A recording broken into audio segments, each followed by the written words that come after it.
This ain't advice. I'm not your advisor. And as they say in the biz, slap that subscribe button. We're only about 100,000 away from 1,000,000. We're almost there.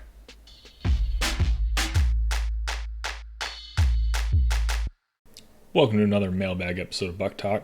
Let's check out the question. Opening your first IRA account? Question mark. I don't know, are you? Okay, so you've been self-employed your entire life. You know nothing about IRAs or where to put the money. You basically just been investing money back in the business. Hey, that can be a good plan.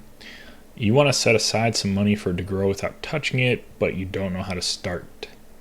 Normally working for a company, you're doing 9 to 5. Employers help you set up your personal account and pension so that it grows depending on the market. That's what you've been told. Okay, thinking of like a 401k or a pension, a defined benefit pension.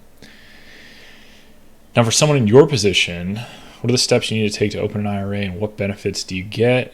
What's the growth like? Does it depend on how much money you put in, how the economy is doing? You want a really thorough explanation. Okay, I'll see what I can do. I don't think I can cover all of it here, but there's likely two kinds of IRAs that you can consider.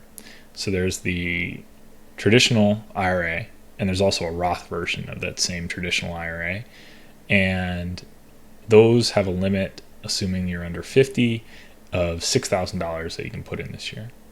And the difference between traditional and Roth means you pay taxes on it. You don't get any deduction on your tax return for putting money into a Roth, but then you never pay tax on it again. You don't owe taxes on the growth. You don't owe tax when you take it out to spend it in retirement. Traditional IRA, you get a deduction, but when you go to spend it, the whole traditional IRA is going to be taxable. Now, it's only for $6,000. So if you've been self-employed and you're doing pretty well, then you can think about what's called a SEP IRA, SEP IRA. And most people that have SEPs use an accountant who tells them each year how much they can fund that SEP. And a SEP can be funded with a lot more. If you're making like $250,000, then you could probably put $50-something thousand in there. So $50,000, $50,000 into a SEP. So you put a lot more in there. A SEP is like a traditional IRA. It's just much, much bigger. So it does not, it's a deduction. Here you put it in. It's not taxed. And then it grows, and it grows tax-free. But once you pull it out of that account in retirement, again, you got to pay income taxes. All right, so that's the accounts, the ideas. You can open those accounts anywhere you want. Charles Schwab, Vanguard, Fidelity are three of the big custodians that have really good reputations. There's other ones, Robinhood, Wealthfront. They're newer. They got kind of worse. Well, they don't have as big of a reputation.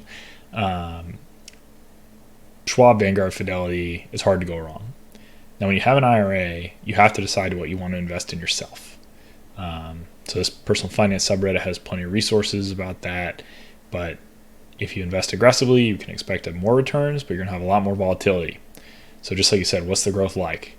The growth shouldn't depend on how much money you put in it, other than obviously it scales, right? If you put $100 in and you get 8%, you get $8. If you put $200 in, you get 8%, you get $16, right? But the growth is going to depend on what you invest in. And most people will tell you, and I would agree, that having a broadly diversified portfolio that matches basically your risk tolerance, how aggressive or conservative you want to be, that's the right way to do it.